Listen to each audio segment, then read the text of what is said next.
Akiaria hĩndĩ ya kĩrugũrio gĩa sako ya bodaboda kuma gĩcigo-inĩ kĩa Matũngũrũ taũni-inĩ ya Tala, mũmbunge wa gĩcigo gĩkĩ Stephen Mule augĩte nĩ egũtwara rĩendekithia bunge rĩa gũtigĩrĩra atwarithia bodaboda matinathumbũrwo rĩngĩ nĩ borithi nĩ ũndũ wa gũkorwo matarĩ na marũa.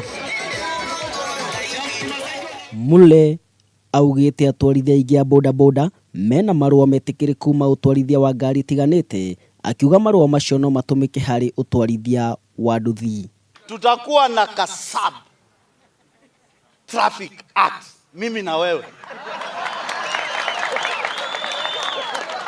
ya kwamba tukipatia hawa 90 license ya gari, pia akikuonyesha akiwa kwa pikipiki ni gari yake. Mũmbunge ũyũ augĩte rũhonge rwa bodaboda nĩ rũrutĩte mĩeke mĩingĩ ma kũrĩ mbeũ njĩthĩ na ũguo mabatie nĩ gũbacĩrĩrwo ũndũ ũmwe na kũhũrwo njeki. Huyu jamaa hayuko katika biashara ya bodaboda kwa sababu anataka, na lazima tukue na nia ya kuangalia vijana watoke ile area wako wapande juu.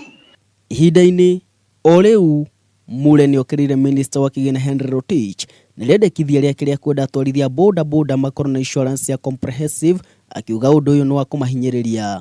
Hiyo maneno ya insurance kwa bodaboda na si wa hapa Matungulu peke yake, Kenya mzima lazima uweke kando, tuelewane na wewe vile tutasaidia Wakenya, watoto wa Kenya. Handũ-inĩ ha Kameme TV mohoro gĩtaũ njĩtagwo Waithaka Kenyua.